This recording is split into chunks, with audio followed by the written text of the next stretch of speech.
Nous revenons en métropole, au centre de la France, ou presque au centre de la France, puisque nous recevons Jean-Pierre Binon. Et vous êtes le président sortant de l'Auvergne, de l'URPS Auvergne. Alors, l'URPS, vous êtes médecin cardiologue, vous êtes la tête de liste aux élections sur le collège numéro 3 de cette méga région qui va devenir très importante en superficie notamment. C'est la région Auvergne, mais c'est aussi la région Rhône-Alpes. Dites-moi, on a quand même, je vais vous dire la vérité, on a quand même l'impression que vous allez vous allier à beaucoup plus gros que vous, non? Ça vous inquiète? On n'a pas à être inquiet.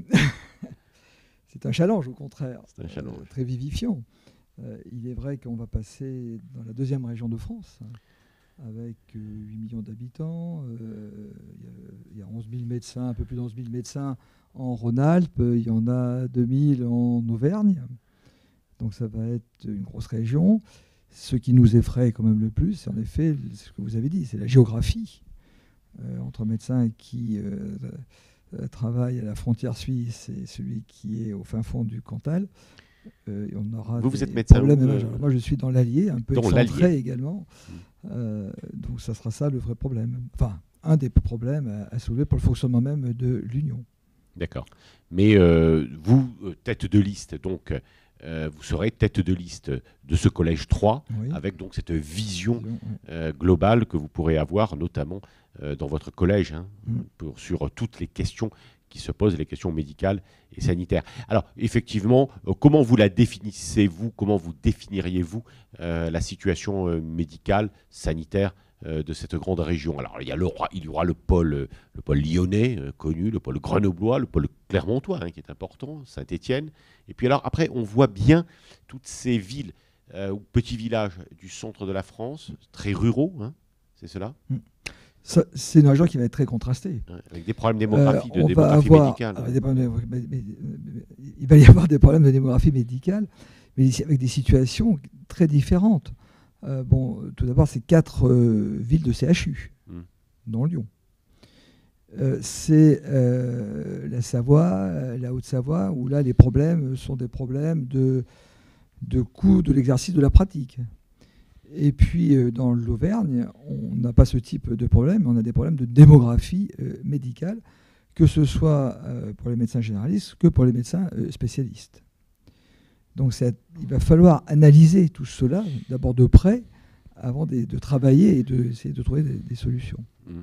Alors, quels sont, en fait, les axes principaux que la CSMF, dans cette grande région reconfigurée, place en priorité dans ses actions et dans son programme? Dans un premier temps, il va falloir que l'on travaille beaucoup sur la problématique des territoires de santé et du parcours de santé. Donc il va falloir que l'on analyse très précisément ce qui se passe dans la région pour définir ces territoires, définir ces parcours. Je précise qu'aucune des 2 régions n'a été prise dans l'expérimentation PERPA. Et il va falloir que l'on analyse ça de très près pour arriver à un diagnostic partagé et non pas imposé par l'ARS. Et ça, c'est quelque chose sur lequel il faudra que l'on soit extrêmement vigilant et réactif. L'avantage d'être une grande région, c'est d'avoir une grande URPS, c'est d'avoir des moyens pour pouvoir travailler là-dessus.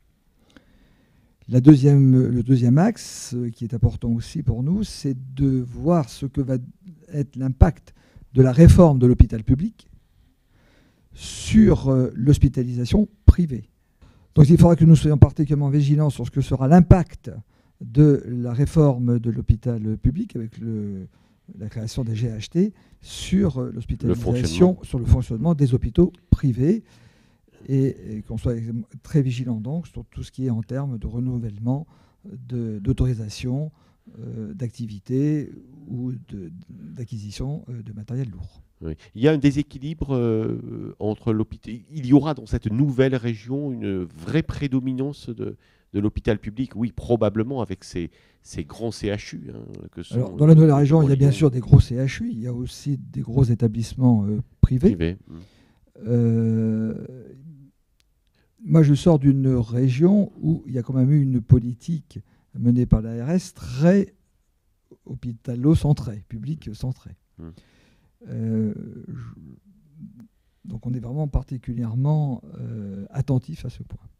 Donc ça, c'est vraiment pour vous, effectivement, et on le conçoit bien, une vigilance extrême en réalité sur la manière dont les choses vont se passer et s'organiser. Mais alors, ma question est comment vous, vous prévoyez, avec vos collègues médecins des URPS, comment vous envisagez dans votre organisation, celle que vous espérez en tout cas, si vous gagnez, comment vous allez vous organiser? Parce que c'est vrai qu'entre le Nord, le Cantal ou l'Allier et l'Ardèche, par exemple, ou peut-être la Savoie ou la Haute-Savoie, ça ne doit pas être facile en fait d'imaginer une sorte de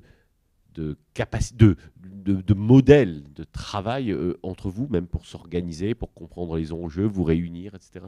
Comment vous imaginez les choses? Je crois qu'il faudra être très respectueux des vérités et des exercices de chacun.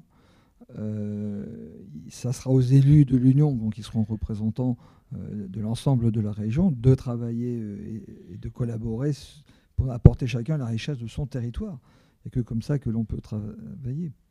Il n'est pas question qu'il y ait un modèle imposé, on ne va pas reproduire les ARS. Oui, c'est ça, faire vivre réellement une vraie démocratie au sein de l'Union, sociale, où chacun devra apporter sa contribution sur son expérience et son expertise sur son territoire. Eh bien, nous vous souhaitons bonne chance. Merci beaucoup.